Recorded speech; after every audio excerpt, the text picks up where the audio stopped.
It's always been about making me a better version of me, making my environment something that sustains me, without being quite as me-centric as that sounds. I'm from a little village in the English countryside called Tidworth on the Hampshire-Wiltshire borders. I remember starting to paint in early adolescence, like about the age of 11, 12. I think we had painting by numbers sets as when you fill in an outline. I still fill in an outline, but I make my own outline. But I think I'm very influenced by painting by numbers. I think I saw a program on Jackson Pollock on television, which would be black and white, and they would have been taking the piss out of him. I remember going outside and I would pour paint and let the wind blow the paint in different directions, dropping the paint from different height onto a canvas that was on the floor. It was the time I first got into music as well, and they sort of go hand in hand. I probably, along with many others, used to have a portable radio which I would have in the bed at night,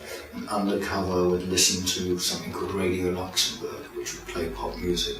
So I went to architecture school, and the first day I was there they sent us out sketching. Everybody got damned until they got to mine. They said, we think this is fabulous. We really like this, but we think it's absolutely useless for an architecture student. You should be at art school. That was my first day. I started to discover a look that I thought was vaguely beat, but I didn't really know anything about that. It was just something that I somehow caught. Then I suppose I started getting an identifiable look when I did this to my hair and this to my eyebrows. And I still do this with eye makeup, not tattoo, because I can change my mind. I have a daily look, which doesn't really change very much. You're not going to see too much change. You will, but you won't. I always have a white shirt and always white shoes and socks. And then I change jacket, tie, accessories. These are all from paintings I've done, in fact. The tie is from a portrait I did from his arrest photo. And I thought, ooh, man on the edge. I didn't know he was going to go over the edge as soon as he did. This is a portrait of an artist friend called Luciana Martinez. She was a very strong woman who had her own look.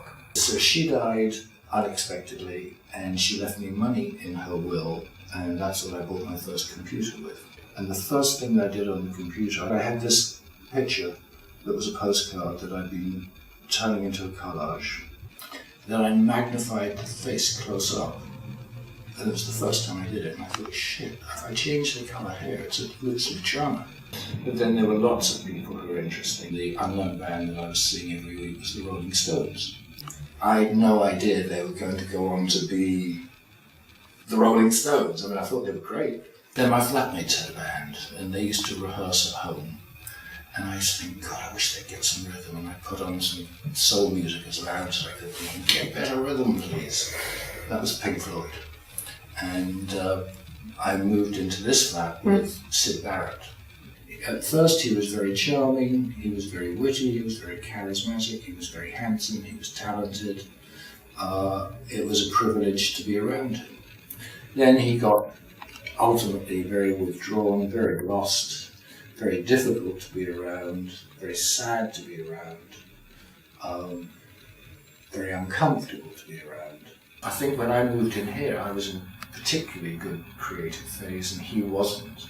He would be lying there thinking, while I'm lying in bed, I've got infinite possibility. If I make a decision, I'm lessening my possibilities, so he never made the decision. That's not good for you. I think the longer you're not engaged, the harder it is to get back to it. But when one is engaged, it's a pleasure to pick up a paintbrush. But then it becomes a battle to make the paint do what you want it to do. I shared homes with so many people who destroyed themselves one way or another. Talented, creative people.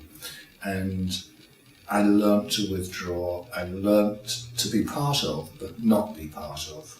I'm pretty good at learning to say no. I think learning to say no is a big lesson that you have to learn. So I'm open, but I'm cautious.